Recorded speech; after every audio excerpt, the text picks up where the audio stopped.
Go, go, hurry up. You're so lucky. The emperor is being merciful and letting you go home to reunite with your families. Otherwise, it would be at least 10 years before you could leave the palace. Several soldiers herded a dozen young maids off the carriage. Go home and reunite with your parents quickly. Brianna, with a large bundle on her shoulder, felt like crying but had no tears. She had no parents or close relatives. Since she entered the imperial kitchen at the age of 5, she had thought it would be a good life there, with food and shelter guaranteed. However, unfortunately, she encountered a rare dynasty change. The new emperor, to show his kindness, released all the young palace maids under the age of 13. Brianna, who was 2 months short of 13, was among those sent back to their hometowns. Fortunately, the emperor was merciful. He not only allowed them to take their clothes, bedding, and personal belongings but also sent soldiers to escort them back to their hometowns and gave each of them 20 silver taels as a reward. The cold wind was blowing. Brianna tightened her cotton-padded coat and carried the bundle.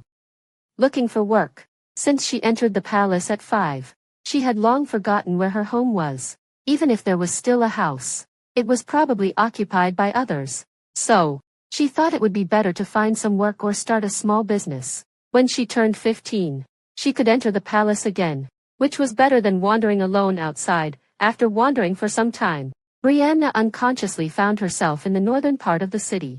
This area was neither like the southern part, where the wealthy gentry lived, nor like the western part, which was dirty and disorderly. There were rows of shops, including restaurants, pawn shops, and jewelry stores. People were coming and going, and it looked very lively. When Brianna was in the imperial kitchen, although she didn't stand out much, she could make delicious pastries and soups. Often, nobles would reward her with silver and gold ingots, asking her to make some pastries and soups to their taste. Since she was the only one in her family and had no desire to climb up the social ladder, she rarely spent money except for doing some needlework for the aunts and nannies. After calculating, she found that she had saved nearly 200 taels of silver in these 8 years. 200 taels of silver was not a large amount in a wealthy family, but in this small northern county, it was a remarkable fortune. Brianna touched the money bag on her chest. Feeling a little better, she tightened the bundle on her back and looked at each shop one by one. After looking around for a long time, she only saw 2 large shops. She didn't dare to inquire because they were too expensive, and she couldn't manage them alone. She just wanted to open a small pastry shop to earn a living. If she could earn more money for her future return to the palace, that would be even better. Looking at the sun, it was already past noon. Brianna sighed and entered a small shop by the roadside. Boss, a bowl of noodle soup, please. Sure, a bowl of noodle soup. A middle-aged woman shouted. In just a moment, she brought a bowl of noodle soup. Brianna took a deep breath of the hot air, picked up a chopstick of noodles and put them into her mouth.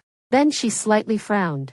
The soup wasn't made from high-quality stock. The noodles were too hard, and the taste was a bit too salty. But considering her situation, she started to eat the noodles hungrily.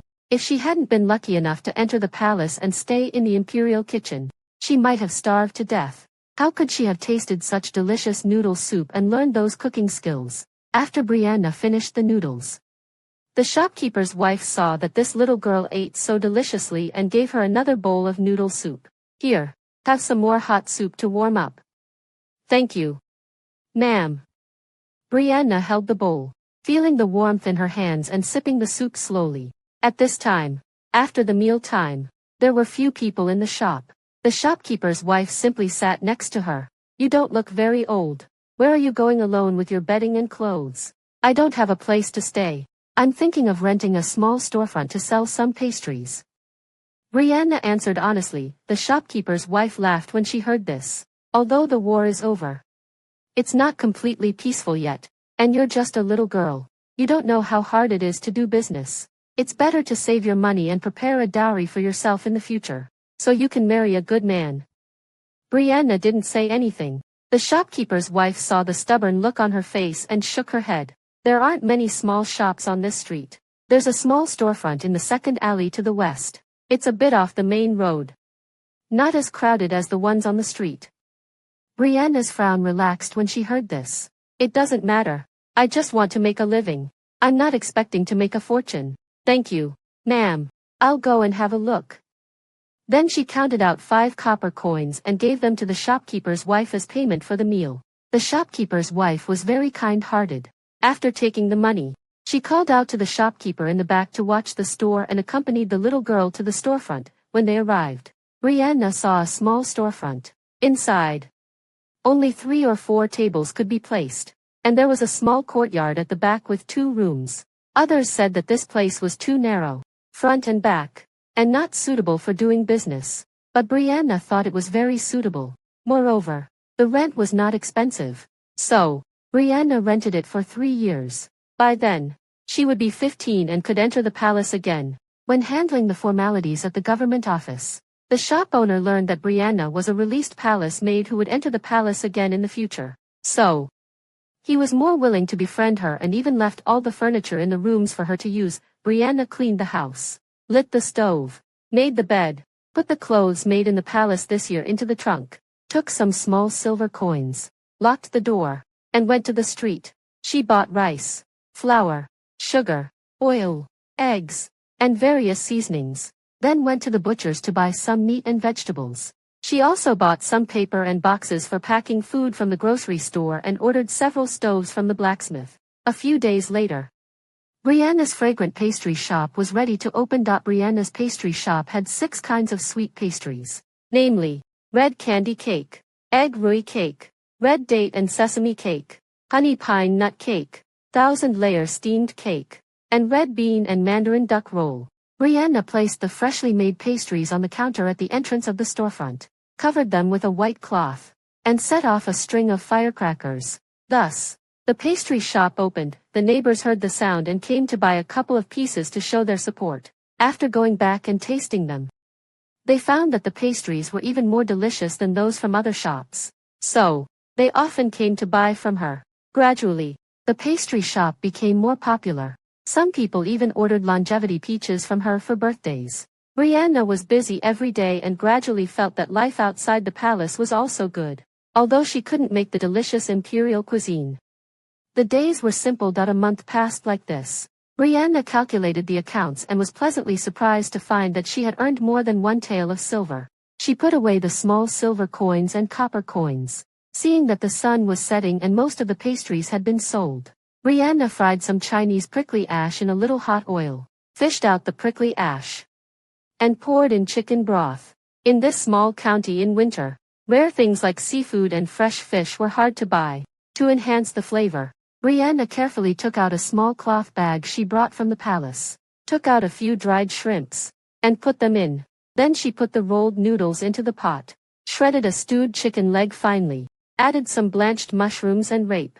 A bowl of steaming chicken shreds and 3 delicacies noodles was ready. After putting the noodles on the table, Brianna took a plate, opened the steamer, and picked out 4 golden silk shumai. When she turned around, she saw a young man in a green robe eating the bowl of chicken shreds and 3 delicacies noodles without raising his head. Hey, who are you? Brianna was angry. She had been looking forward to eating this for a few days. Today, it was snowing, and there were fewer customers. She finally had time to cook the chicken broth, roll the noodles, and even use some precious dried shrimps. But before she could take a bite, this brat ate it all. The young man kept eating without raising his head. Finally, he raised his hand and drank up the noodle soup. He wiped his mouth and said, "It's so delicious. Boss, another bowl, please." When he looked up, he saw an angry girl put a steamer of golden silk shumai on the table, put her hands on her hips, and pointed at him. "This is a pastry shop, not a noodle shop. You've come to the wrong place." The young man blinked aggrievedly. He casually picked up a shumai and took a bite. His eyes lit up immediately. Delicious. Brianna snatched the shumai steamer back and declared seriously, "These are mine, but I'm really hungry." The young man looked at her with teary eyes. "I haven't had a full meal for more than half a month." Brianna looked at him suspiciously. The young man quickly said, "It's true. Look at my face. By the way, I'm Ryan. I don't care what your name is." Brianna saw that his face was pale and there were dark circles under his eyes. She couldn't help but feel a little pity. She put the shumai on the table and went back to the noodle-making counter to roll more noodles. Ryan chewed on the shumai and asked carefully, "Can you make one more bowl?" 2 bowls of steaming chicken shreds and 3 delicacies noodles were ready. Ryan hugged his bowl and grinned. Brianna opened the stove door. "There are no golden silk shumai left. Do you want to eat minced meat sesame buns?" "Yes, yes, yes." Ryan nodded repeatedly. Brianna pouted and put a plate of buns on the table. "You're eating so much. How are you going to pay later?" Ryan took a bite of the bun. The crispy and fragrant taste of the bun and the rich meat flavor filled his taste buds. He almost cried with delight. "You're like an angel. How about I pay with myself?" Pfft. 2 pieces of noodles and half a mushroom landed on Ryan's forehead. Brianna directed Ryan to pour hot water into the basin and watched him wash the dishes with baking soda. "Wash them clean. Then wash the plates for the pastries later." "Okay." Under Brianna's direction, Ryan clumsily washed the dishes and then went to the counter to get the plates for the pastries. When he lifted the cloth, he saw there were 4 kinds of pastries left. 7 pieces in total. He turned around and looked at Brianna pitifully. Brianna sighed, went over, wrapped the pastries with paper, and handed them to him. "They're cold already." "It doesn't matter. It doesn't matter." Ryan happily stuffed the wrapped pastries into his arms. After that, Ryan came every day. Sometimes he brought a bag of dried longans, sometimes a bag of pine nuts and 2 bags of walnuts, sometimes dried osmanthus and dried roses, and sometimes some rare fruits. Brianna just regarded him as an additional customer. She prepared an extra meal for him every morning, noon, and evening and also left some pastries for him to take home. One day, Ryan came early in the morning and handed her a large paper bag. "I brought a rare thing. Take a look." Brianna opened it and smiled. "Deer tail." Ryan blinked. "Can you cook it?" Brianna took out the deer tail and washed it with yellow wine. She sneered. "Today, I'll show you my skills and make you a dish called the Dance of the Unicorn and the Phoenix." Ryan's eyes lit up. "It must be delicious. But what is it?" Brianna turned around and smiled. "Stir-fried venison with deer tail sauce and diced pheasant." Ryan rubbed his hands and laughed. "It sounds very appetizing. How about steaming some white rice to go with it?" Brianna smiled. "I happened to marinate a jar of chicken feet last night. We can eat them together at noon." Just as Brianna was preparing the deer tail, Wang Ming, the housekeeper of the wealthy Taylor family in the southern part of the city, came. "Brianna, are the osmanthus cakes I ordered a few days ago ready?" "Yes, they're just waiting for you to pick them up." Brianna washed her hands, took the food box the housekeeper handed her, filled it with 8 osmanthus cakes, and gave him 2 jujube paste and Chinese yam cakes. The housekeeper took out a piece of broken silver from his sleeve and handed it to her. He clicked his tongue. "At this time of the year, only your shop has osmanthus cakes, and they're so delicious. But the price is really high." Brianna took the silver and smiled. "Your young lady loves them. If she wants to eat them in the future, just come and order from me. I also have some excellent roses." The housekeeper agreed and was about to leave with the basket. But when he saw a young man coming out from the back room, he immediately put on a big smile. "Master Ryan, you're here. How are the old lady and the mistress? When are you going to Beijing?" Ryan was a little impatient. "They're all fine. Hurry back. The cakes will get cold and won't taste good." The housekeeper didn't dare to say more and left. Bowing and scraping, Ryan lifted the steamer and picked out an osmanthus cake. Because it was too hot, he blew on it while eating and kept switching hands. Brianna also took out a cake and ate it while asking him, "I saw how respectful that housekeeper was to you. You must be the young master of a wealthy family." "Right," Ryan said vaguely. "What wealthy family? My father is a blacksmith." "Nonsense." Brianna glared at him. "Leaving aside the rare things you bring me every day, just looking at your appearance, your father can't be a blacksmith." Ryan was 14 years old. Although he wasn't a beautiful boy with red lips and white teeth, he was handsome and imposing. Even if he wasn't the young master of a wealthy family, he definitely didn't look like the son of a blacksmith. "Hey! Don't you believe it? My great-grandfather and grandfather were both blacksmiths. My father has been a blacksmith for more than 10 years. I even swung a big hammer for a few days when I was a kid. I look like my mother." She was a very beautiful girl in the neighboring villages. Ryan clenched his fist and asked Brianna to pinch his arm. Feel it. Can you feel the muscles? Brianna put her hand on Ryan's upper arm and pinched it gently. Ryan suddenly blushed. He felt a tingling sensation in his arm and couldn't help but freeze. Brianna was still young and innocent. She didn't have any improper thoughts and didn't notice Ryan's strange reaction. She nodded seriously. You do have strength. Since your family is in the blacksmithing business, I have to tell you, although the blacksmithing business is booming these years because of the war, you can't be so wasteful. The things you bring here are not very expensive. But they're still rare in ordinary people's homes. Don't bring them here anymore. If your family finds out, you might get beaten. Thinking of his family, Ryan felt depressed again. He hung his head. They'll just be wasted at home. I don't know who will end up with them. It's better to let you use them to make food. Brianna could tell there was something behind his words. She guessed there were conflicts in his family, so she didn't respond. Instead, she told him to kill the pheasant tied up in the backyard, take the chicken breast meat to stir fry with the deer meat, and make a pheasant and wild mushroom soup with the rest. The smell of the food in the pot made Ryan feel much better. A plate of stir-fried venison with deer tail sauce and diced pheasant, a plate of marinated chicken feet, and a bowl of pheasant and wild mushroom soup. The two of them ate up all the food with the rice. Just outside the shop, two people were squatting, smelling the fragrance and rubbing their stomachs. No wonder the young master comes here to eat 3 times a day. It must be more delicious than what the family cook makes. The other said, now the master is in Beijing, and the old lady is in the village. There's only the new wife at home. It's no wonder the young master doesn't like to go home. But the old lady will come here soon. If he still comes here every day, I'm afraid the old lady won't allow it.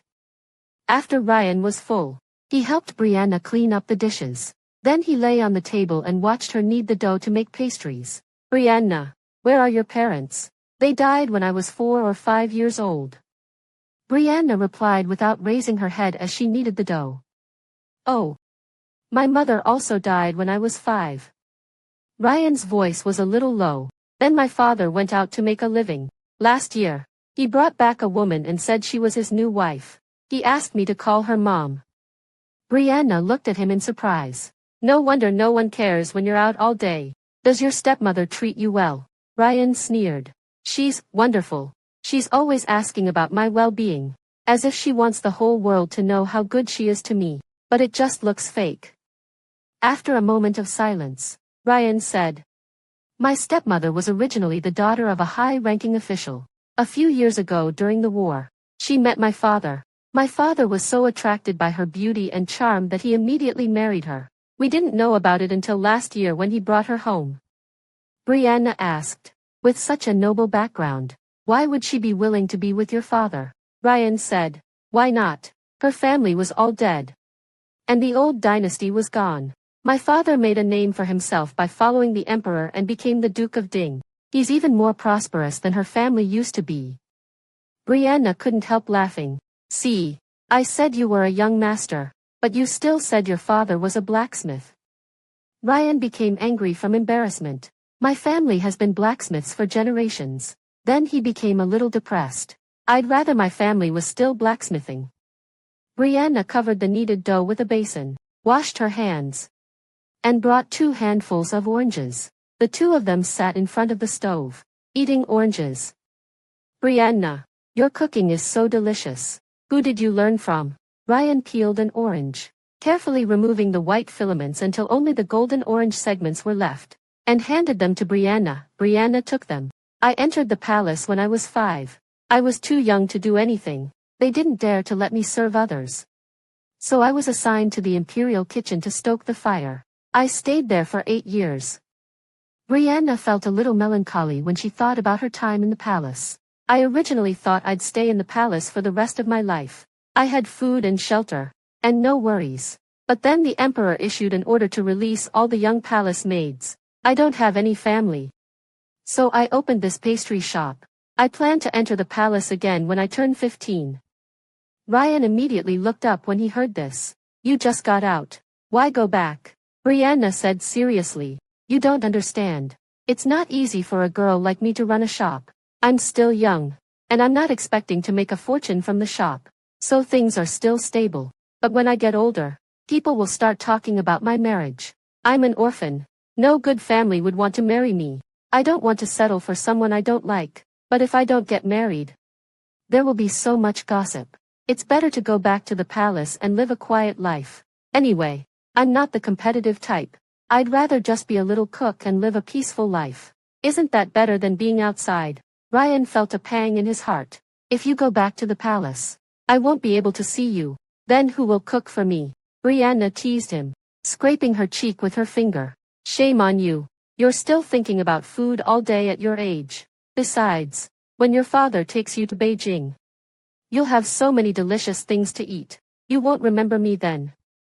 Ryan snorted and turned his head away, ignoring her. Mrs. Thompson, the grandmother of the Thompson family, moved to the city. The Thompsons had been living in Siping village for generations, making a living as blacksmiths. In the generation of Ryan's father, Mr. Thompson Sr., the business was better than ever. They bought a house in the county town and opened a proper blacksmith shop. However, after working as a blacksmith for more than 10 years, Mr. Thompson Sr. suddenly decided to give up the business and joined the rebellion for some reason. Mr. Thompson Sr. was strong and agile. He actually made a name for himself by supporting the new emperor and was conferred the title of Duke of Ding. Although the emperor ascended the throne, the war was not yet over. So, Mr. Thompson Sr. sent his wife back to the countryside, saying that he would bring his family to Beijing when the capital was stable and the Duke's mansion was in order. Mrs. Thompson Jr., who was raised as a young lady from a wealthy family, knew well how to enjoy life. Even though Mr. Thompson Sr. hadn't returned, he sent boxes of gold and silver and carts of rare items. The local gentry and officials often paid tribute to her. Mrs. Thompson Jr. bought many maids and servants and lived like a real duchess, dressing up and indulging in good food every day. Ryan couldn't stand the showy ways of his stepmother, who was only 5 or 6 years older than him, and hated her false pretenses. So, he often didn't go home. However, as the only son of Mr. Thompson Sr., Ryan had to endure and please his stepmother until she gave birth to a son. Did the young master not have dinner at home again today? Mrs. Thompson Jr. asked the servant casually while admiring her newly painted nails. The young master left as soon as he got up. He's always running around outside. What a wild child. A hint of disdain appeared in Mrs. Thompson Jr.'s eyes. She glanced impatiently at the kneeling maid. You're as dull as a log. Go down. Mrs. Collins, who was flattering her on the side, was very shrewd. She quickly smiled and said, They're just inexperienced little maids. Don't be angry, madam. In my opinion, let him be. We'll tell the master that he's unruly when he comes back. Mrs. Thompson Jr. glared at her. You have no foresight. If he's not at home, how can I get close to him? If I don't get close to him, then in the future, a cold glint flashed in Mrs. Thompson Jr.'s eyes. Then she rubbed her forehead wearily. Go and bring the old lady here. A look of reluctance crossed Mrs. Collins's face. The old lady is reluctant to part with her land. I'm afraid she won't want to come. Mrs. Thompson Jr.'s eyes showed more disgust. A life of poverty. She thought of the large family in the countryside and became even more intolerant. Why did such a family have to rise to power? Seeing that Mrs. Collins was still listening intently, she slapped the table. Just say that the master wrote and ordered it. Hurry up and bring her here. We're preparing to go to Beijing. Mrs. Collins quickly agreed and backed out. So, Mrs. Thompson Sr. was brought to the city point one morning. Brianna cooked a small pot of dumplings, but at the usual time, Ryan didn't show up. Brianna suddenly felt that the delicious dumplings lost their taste. She ate only half a bowl gloomily and then put the bowl aside to open the shop for business. After about half an hour, Ryan rushed in. Brianna, I'm late. My grandma came last night, and I didn't have time to tell you. Are you angry? Looking at the sweat on Ryan's face, Brianna felt a bit better. She threw a handkerchief to him. Why would I be angry? I can save some food if you don't come. Wipe your sweat quickly. Don't catch a cold. Okay. Ryan wiped his sweat with the handkerchief. Then he watched helplessly as Brianna snatched the handkerchief back. He lifted the lid of the small pot on the stove and saw that there were still some dumplings left. When Brianna saw him reaching for a bowl to serve the dumplings, she quickly stopped him. They've been soaking for a long time, and the skins are broken. If you haven't eaten, I'll make some more for you. Ryan waved his hand. This is fine. You go ahead and do your work. By the way, pack some pastries for me later. My grandma likes sweet and soft ones. Brianna watched as he ate up all the dumplings in the pot, and a big smile appeared on her face. She then took a box and picked out some freshly baked, soft and sweet pastries. Go home quickly. If you come to eat in the future, just send a servant to let me know in advance. Ryan took the pastry box and looked at Brianna, reluctant to leave. When Brianna turned around and saw him standing there stupidly, she couldn't help but smile. What are you staring at like a fool? Ryan scratched his head and blushed. Looking at his infatuated expression, Brianna suddenly felt a little embarrassed. She lowered her head slightly and sent him away. Mrs. Thompson Sr. felt uncomfortable living in the county townhouse. First, when it came to sleeping, as an elderly person, she liked to sleep in a bit in the morning, but her pretentious daughter-in-law would wait outside her room every morning, saying she was coming to pay her respects. The maids and servants were all bought by her daughter-in-law. As soon as they heard, the mistress is here, they would immediately wake the old lady up to wash and dress. The old lady almost cried. You won't let me sleep. What kind of respects are you paying? Well, she got up. Anyway, she could take a nap in the afternoon. But the food was also a problem. The old lady had lived a hard life. Now that her son was successful, she finally thought she could eat delicious food every day. But her daughter-in-law said, it's too greasy. Who would want to eat that? She always served tasteless dishes that looked good but didn't taste good. When a bowl of chicken soup finally came, there was not a single piece of meat in it, and there was no oil in the soup either. In less than 10 days, the old lady felt that she had lost several pounds. Mrs. Thompson Sr. carried a pastry box, dismissed the accompanying maids and servants, and sat under a tree where no one was around, munching on the pastries. As she ate, she sighed. Now that we have money, why can't I eat something greasy? Fortunately, my grandson loves me and got me these pastries. Otherwise, this old woman would starve to death. Grandma, what are you mumbling about? Ryan slid down from the tree. The old lady laughed when she saw him. My dear grandson, you're getting more and more naughty. How old are you? And you're still climbing trees. Looking around and seeing no one, the old lady grabbed Ryan. Grandson, does your stepmother usually feed you like this? Are you full?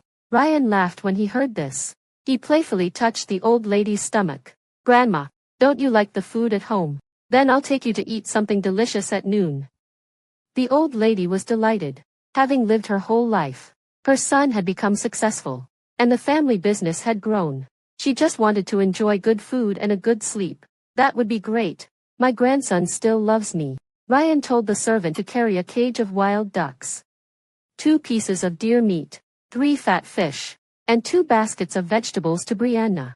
At noon, Ryan helped the old lady to the fragrant pastry shop.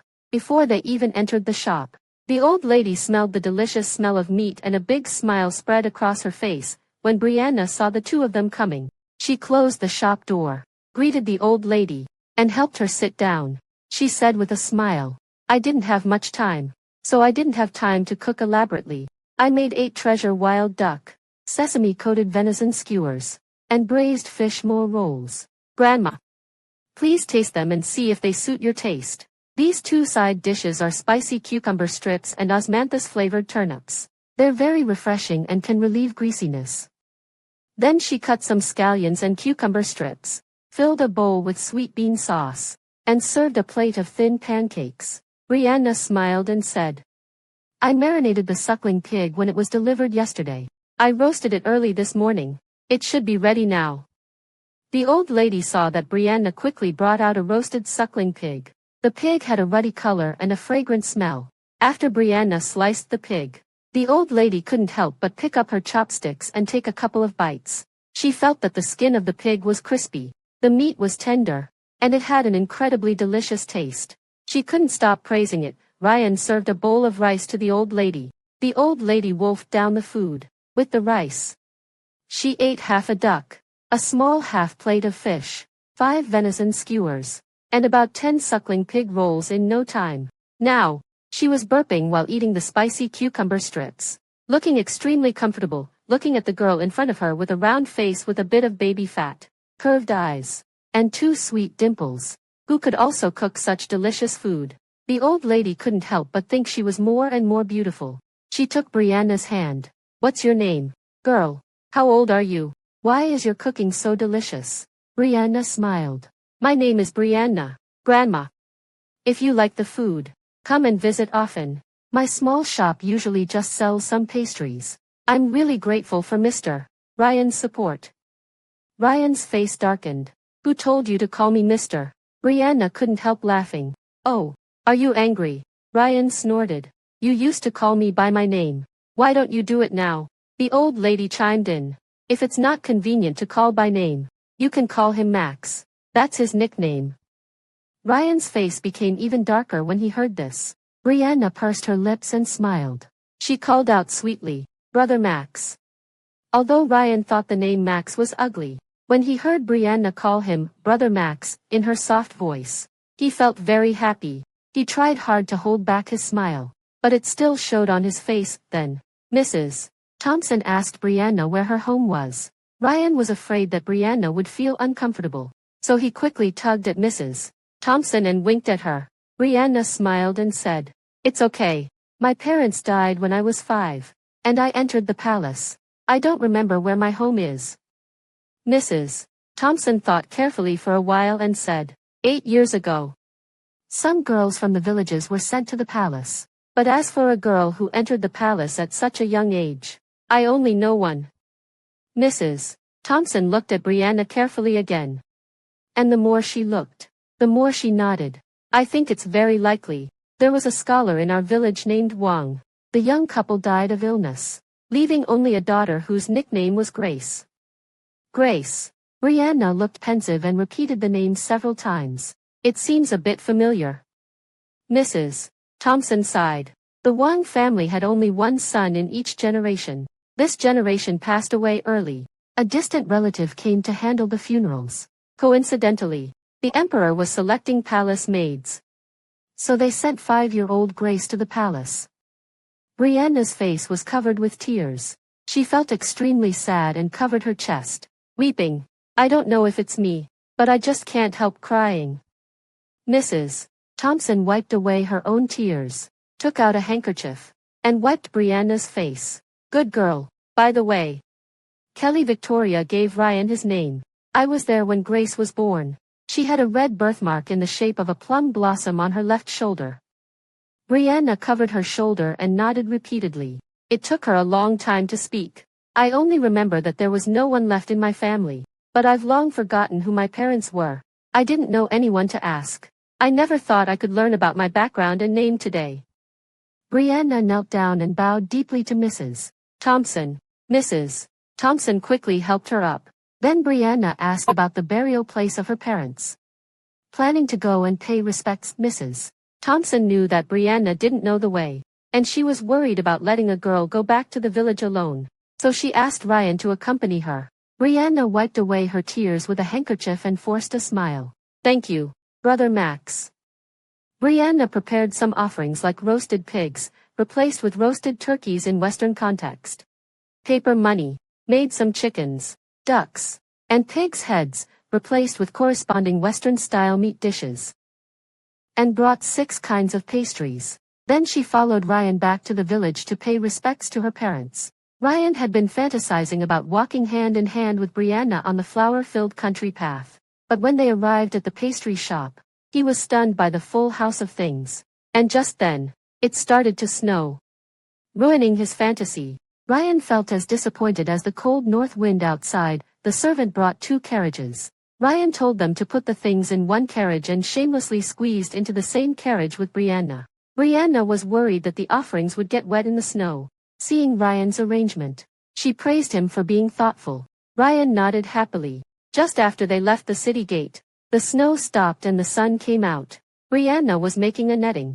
Ryan tilted his head to look. He saw Brianna's fingers moving nimbly, creating delicate patterns one by one. Ryan's eyes gradually moved up to Brianna's face. Her bright eyes were focused on the netting. When she smiled, her eyes were like crescent moons, extremely charming. The stove in the carriage was burning brightly, and a few beads of sweat appeared on her delicate nose. She pursed her lips slightly, revealing two sweet dimples. Ryan's heart was filled with excitement. He thought the girl in front of him was as beautiful as a fairy. He reached out his hand. Before he could come to his senses, his hand was already on Brianna's black hair. Brianna tilted her head and reached out her small hand to take his big hand away. "Don't make trouble. I'm making this for you." Ryan grabbed Brianna's small hand and took the half-made netting with his other hand. He smiled and asked, "What's it for?" Brianna instinctively tried to pull her hand back, but Ryan held it tightly. Brianna felt that her palm was full of sweat, and her ears turned red. "Stop it," Brianna whispered.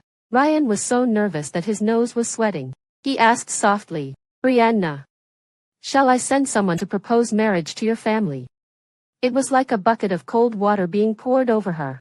Brianna slowly and stubbornly pulled her hand back. "Brother Max, you're no longer the son of a blacksmith. Your father is the Duke of Ding, and you're the future Duke's heir. I don't know what kind of noble lady your future wife will be, but it definitely won't be a little orphaned palace maid like me." "Noble lady." A hint of disgust flashed in Ryan's eyes. "Do you mean those pretentious women like my stepmother? I don't care about that." Brianna smiled gently. "There are also many military merit-based families, just like your father's. There aren't many restrictions at home. Surely you can find a girl you like." Ryan looked at her firmly. "I know your concerns, but no one else can catch my eye. Brianna, don't worry. I'm most like my father in one thing, my never-give-up spirit. Just wait to marry me."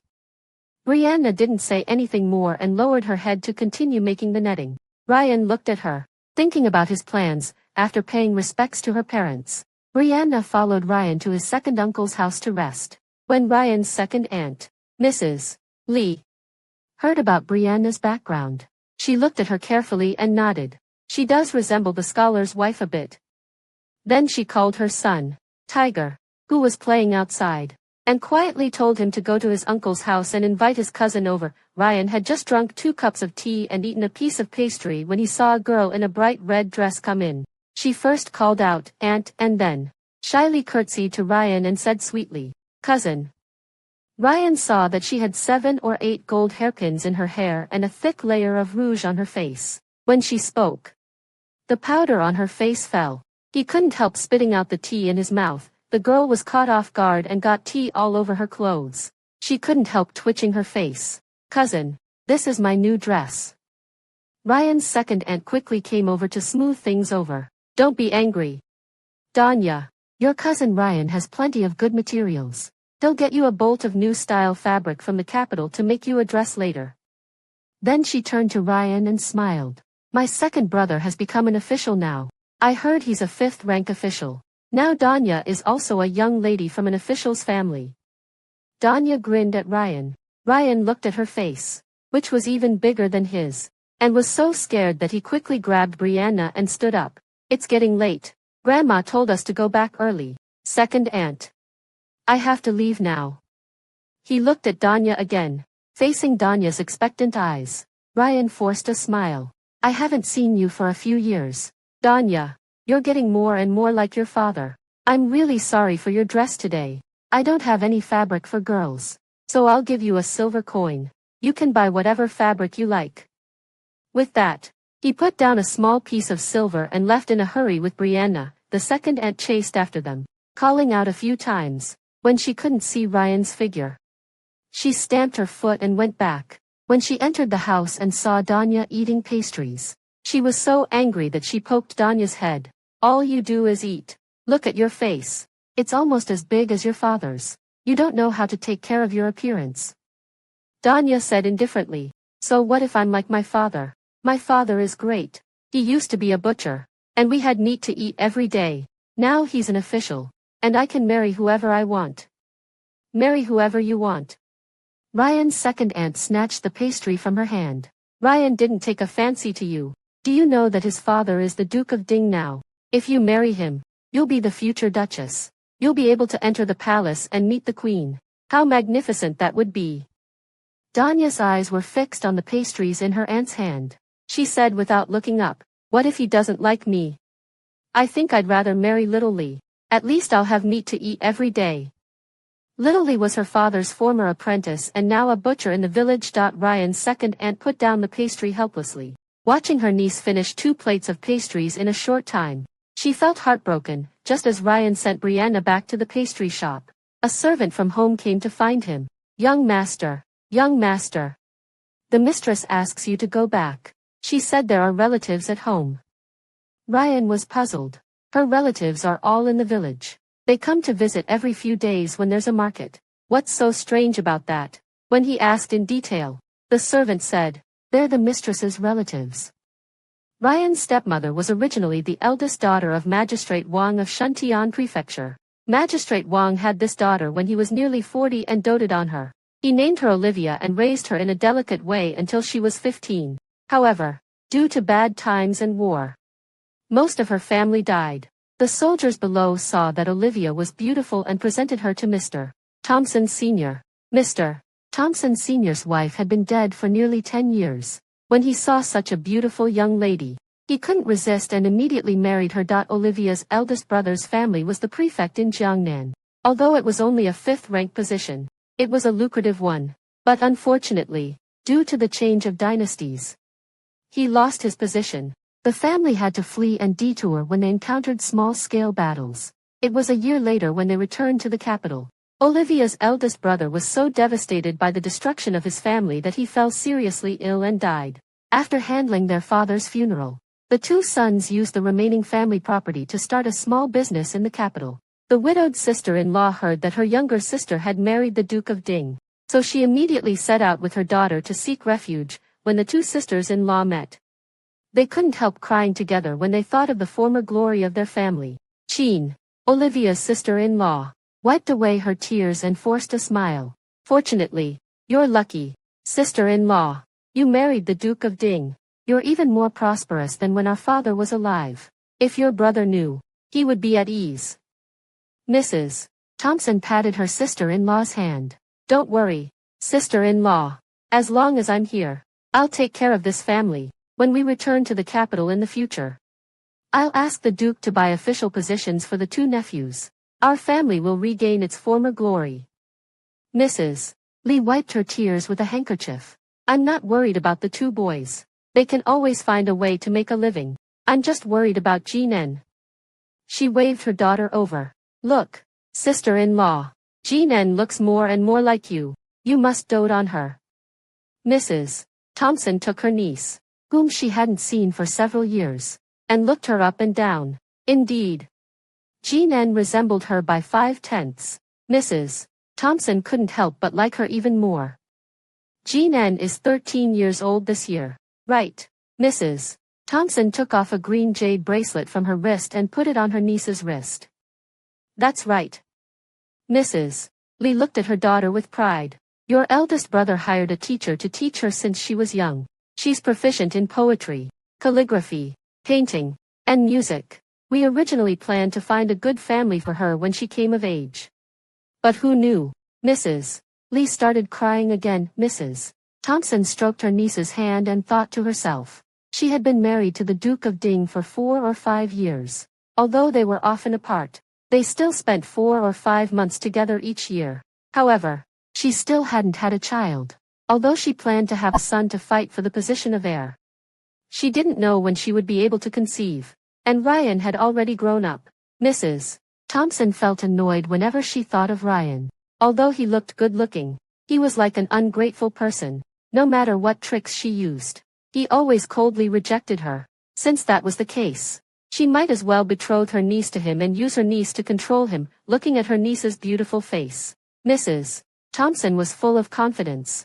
Her niece resembled her by 5/10. That brat would definitely be attracted to her, just like his father was to her. But to her surprise, Mrs. Thompson, her sister-in-law, and her niece waited until dark. But Ryan didn't come back. The war finally came to an end. The king, with a stroke of his pen, bestowed the former prince's mansion upon Duke Thompson. Duke Thompson, riding a tall horse and accompanied by his personal guards, made a grand return to his hometown in glory. Ryan didn't fall for his stepmother's niece at first sight as she had expected. Instead, he couldn't wait to stay as far away from her as possible. This made Mrs. Thompson so angry that her teeth itched, looking at her sobbing niece. She hugged and comforted her, saying, "Marriage is decided by the orders of parents and the words of matchmakers. When your uncle returns, I'll arrange this marriage." Just as they were discussing this, a servant came to report that Duke Thompson had returned. Mrs. Thompson quickly adjusted her makeup in front of the mirror, put on a proper smile, and went to the gate to greet him. Duke Thompson, while riding his horse, saw the wealthy gentry and minor officials who had once looked down on him kneeling by the roadside to welcome him. His beautiful wife, son, and mother were waiting for him at the doorstep. At that moment, he felt extremely satisfied, as if he had achieved the greatest happiness in his life. He threw the reins to the guard, stepped forward, and kowtowed to his mother, saying, "Your unfilial son, Thompson Sr., is back." Mrs. Thompson Sr. was so happy that she kept wiping away her tears.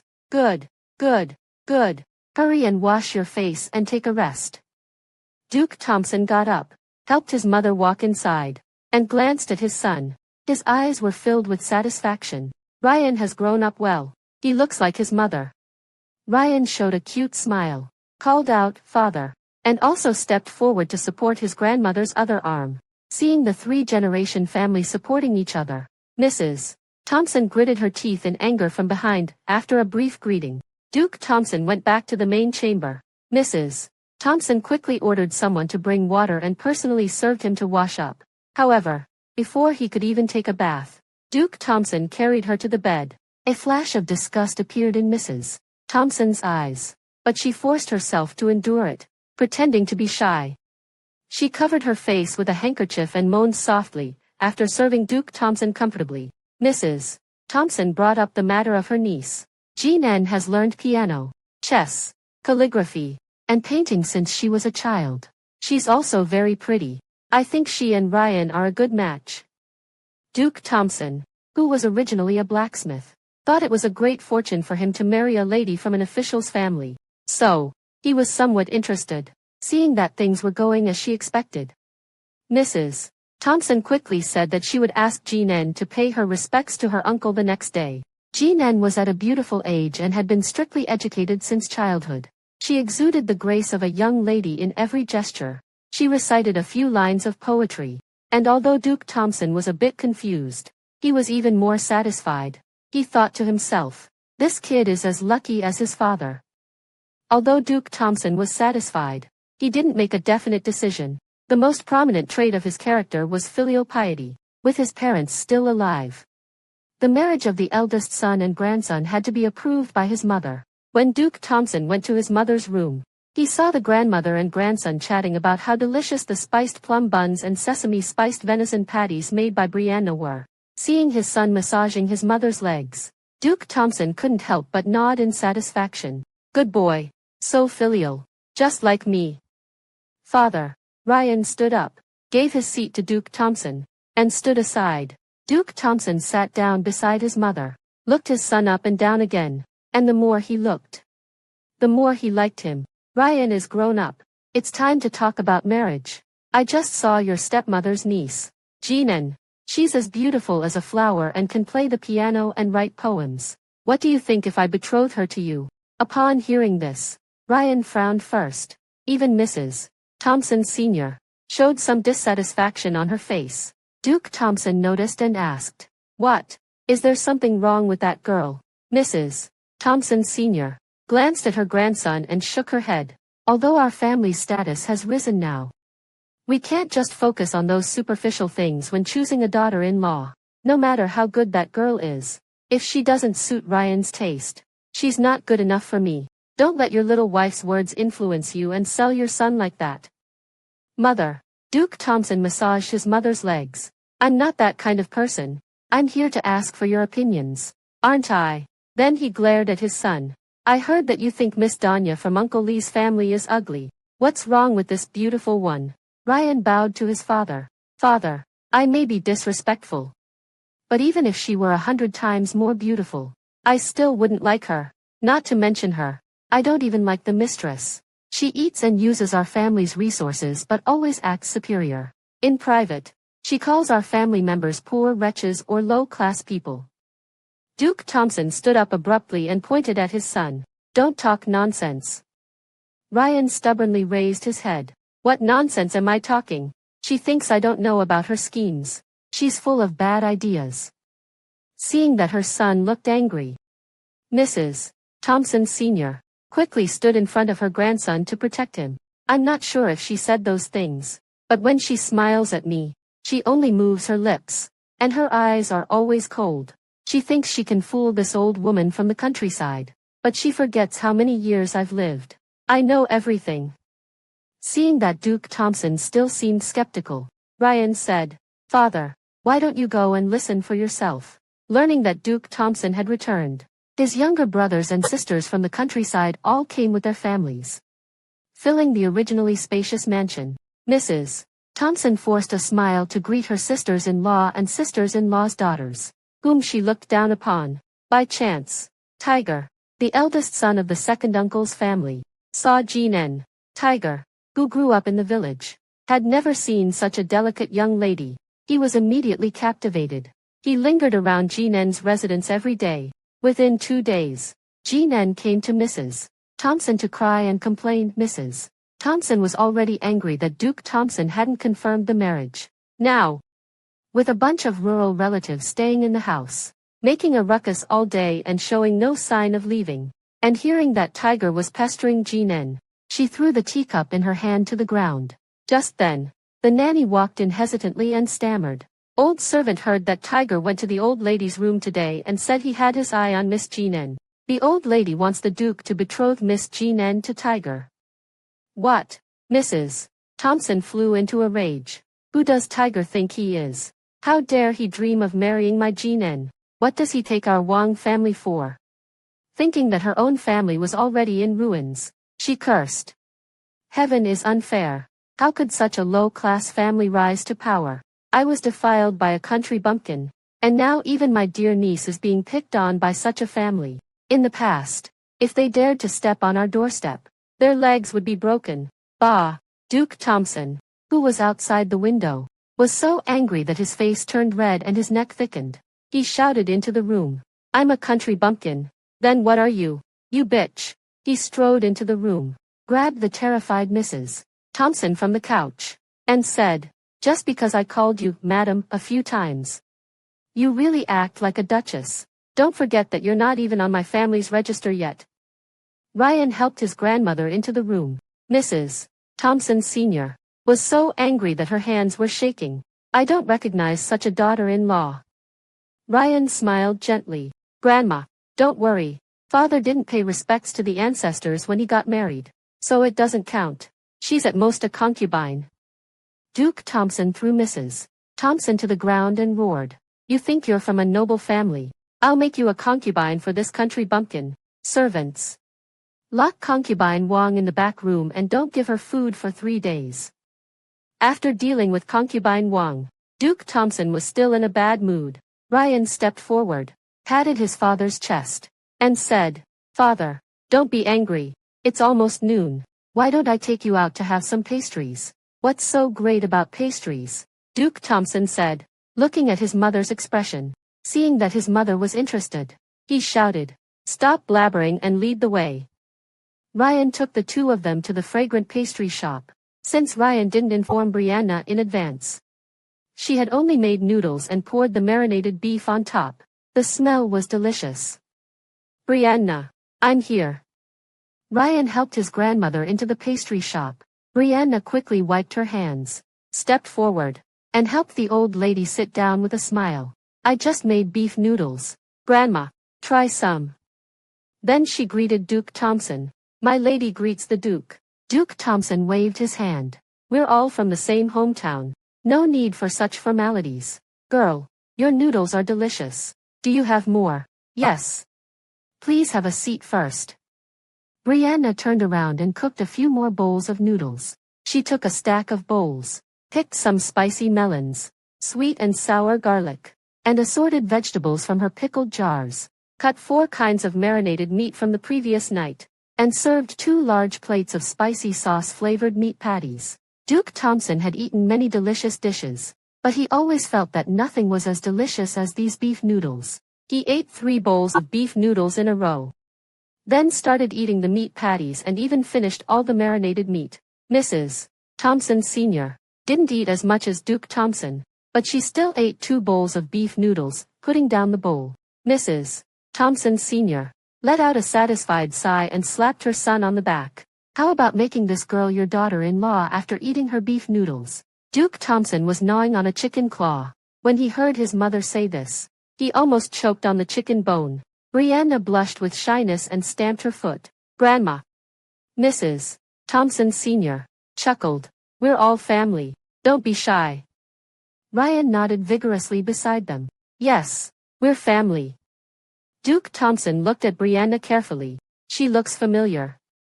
Mrs. Thompson Sr. looked at Brianna with affection. She's the daughter of a scholar. Her nickname is Grace. She entered the palace at the age of 5. Oh, it's Grace. No wonder she looks familiar. Duke Thompson looked at his son's silly expression and then touched his round belly. He understood everything. Since his mother and son were both willing, he, as a father, didn't want to be the one to spoil things. So what if it was a noble family? His family was now a noble one, no matter who his son married. Others would show respect. Duke Thompson picked up another chicken claw and chewed it, saying vaguely, let's go back to the capital together next month. Old Taylor from the neighboring county is my close friend.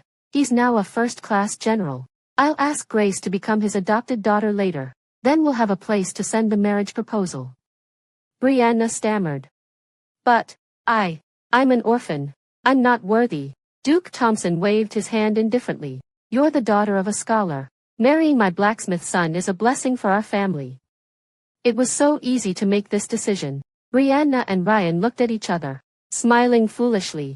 They couldn't believe that happiness had come so suddenly. A month later, the Thompson family made a grand journey back to the capital and moved into the Duke of Ding's mansion. Duke Thompson took in a few beautiful women and made them concubines. He arranged them, along with concubine Wang, in one courtyard and assigned 6 or 7 nannies to guard the gate. Not allowing them to leave the courtyard casually, General Taylor Carter asked his wife to adopt Brianna as their daughter and changed her name to Taylor Grace. Mrs. Taylor had 5 sons. Now, with such a cute little daughter, her dream of having a daughter came true. She doted on Brianna as if she were her own. And her sons took a back seat. Originally, they were going to wait until Grace reached the age of marriage to hold the wedding. However, Mrs. Thompson Sr. was worried that Grace would be uncomfortable in the Taylor family, and Ryan also wanted to marry his wife earlier to end his lovesickness. Finally, Mrs. Thompson Sr. made the decision to hold the wedding first. After the wedding, Grace would live in Mrs. Thompson Sr.'s room, and the 2 children would consummate the marriage after Grace reached the proper age. The 2 families matched the horoscopes, wrote the marriage contract, and sent the betrothal gifts. They also sent 50,000 taels of silver to the Taylor family to prepare Grace's dowry. Mrs. Taylor truly loved Grace and sincerely wanted to form an alliance with the Duke of Ding's mansion. So, she added 20,000 taels of silver to prepare 96 sets of dowry for Grace and married her off to the Duke of Ding's mansion in a grand manner. Epilogue. Grace opened her eyes and stared at the red embroidered golden curtain, feeling a bit dazed. 12 years of marriage had passed. And when she thought of the past, she still felt a bit dreamy. She had originally thought that she would spend her whole life as a palace maid and die in the palace. But she met Ryan, that warm-hearted and innocent food-loving boy. They got to know each other through food and were destined to be together. How lucky she was to finally marry him. Grace placed her hand on the big hand covering her abdomen and playfully scratched the back of his hand. Ryan opened his eyes, half propped himself up, and kissed Grace on the face. You were tired last night. Why don't you sleep a little longer today? Grace turned around and buried her head in Ryan's chest. Yesterday, Siyuan and Sibo said they wanted to eat my crystal shrimp dumplings, and Choo Choo wanted to eat steamed buns with juicy filling. You always spoil them. Later. Tell the kitchen to make them. I'm off today. Stay with me a little longer. Ryan's voice became lower and lower. He lowered his head and kissed Grace's red lips. Just as they were about to undress, they heard a series of footsteps. Several children knocked on the door and shouted, "Mom and Dad, get up quickly. We want to eat shrimp dumplings and steamed buns." Ryan slumped powerlessly on Grace, pounding the bed in frustration. A bunch of gluttons. Grace laughed and scratched Ryan's nose. Just like you. The two looked at each other, and their smiles were filled with happiness and contentment.